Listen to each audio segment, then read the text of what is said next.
Olá! Sabe o que transforma um simples esforço em algo realmente grande? Muitas vezes, o segredo é ter um propósito claro, inabalável.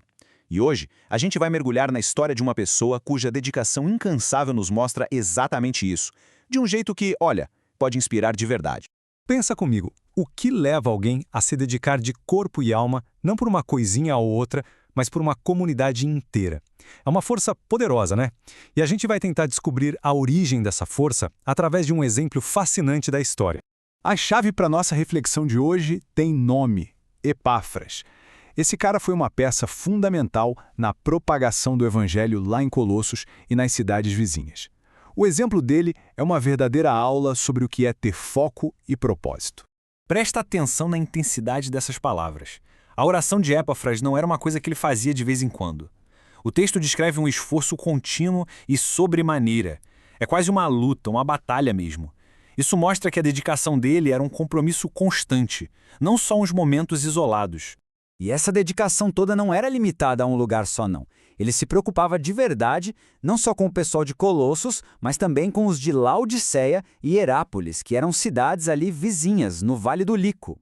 Epáfras serviu em todas elas, mostrando que um verdadeiro trabalhador não se prende a um único local quando a necessidade chama, né?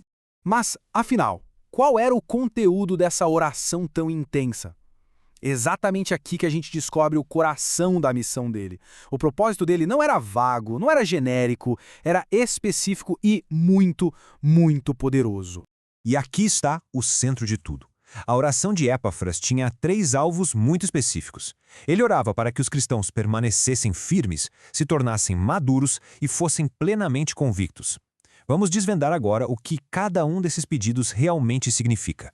Vamos começar pela tal da maturidade.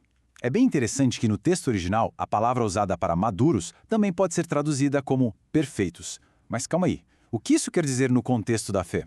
A resposta pode não ser o que a maioria pensa. Pois é, a palavra grega original para perfeitos é a mesma para maduros. O foco aqui não é impecabilidade, sabe? Não é sobre nunca cometer um erro. O foco é a maturidade espiritual, aquele tipo de crescimento que se manifesta em amor e em serviço aos outros. Mesmo as pessoas mais maduras na fé sabem que ainda estão num processo de crescimento contínuo. Agora vamos para o segundo pilar da oração do Epáfras. Porque não basta só crer, né? Ele orava por algo muito mais profundo, uma convicção plena. No grego, plenamente convictos é uma única palavra bem poderosa. Ela descreve algo que foi totalmente desenvolvido, que está solidificado. Pense em Abraão, por exemplo, que estava plenamente convicto de que Deus cumpriria sua promessa, mesmo quando tudo parecia impossível. É esse tipo de certeza inabalável, fundamentada na palavra, que Epáfras desejava para os outros. Tá, mas como é que se alcança essa maturidade e essa convicção toda? Para entender isso, a gente precisa voltar lá no primeiro pedido de Epáfras, que é, na verdade, o alicerce de tudo isso. A primeira parte da oração era para que eles se conservassem. O verbo grego aqui significa exatamente isso: permanecer firme e inabalável. É a imagem de alguém que está bem alicerçado na fé, que não se deixa levar por qualquer novidade ou pressão que venha de fora. E essa imagem aqui mostra esse contraste de um jeito perfeito. De um lado a gente tem uma árvore com raízes profundas, estável, resiliente. Do outro, uma folha ao vento, que é levada para qualquer lado por qualquer nova ideia, qualquer vento de doutrina.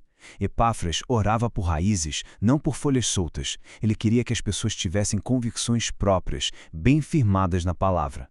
Então, a gente pode resumir a oração de Epáfras como um caminho claro. Tudo começa com a decisão de permanecer firme, de criar um alicerce. A partir dessa base, se busca a maturidade, que é o crescimento em amor e caráter. E isso, naturalmente, leva a gente a desenvolver uma convicção plena, uma certeza sólida e bem fundamentada.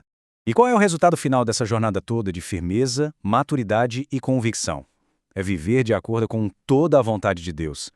E essa palavra, toda, ela é fundamental. Ela aponta para uma vida completa, íntegra, totalmente alinhada com um propósito maior. Isso tudo nos deixa com uma reflexão, né? A dedicação de Epáfras era toda focada em ver os outros crescendo em firmeza, maturidade e convicção. E a pergunta que ecoa até hoje é: em que áreas da vida se busca essa mesma convicção plena? Qual é o propósito que nos firma e nos impulsiona a seguir em frente?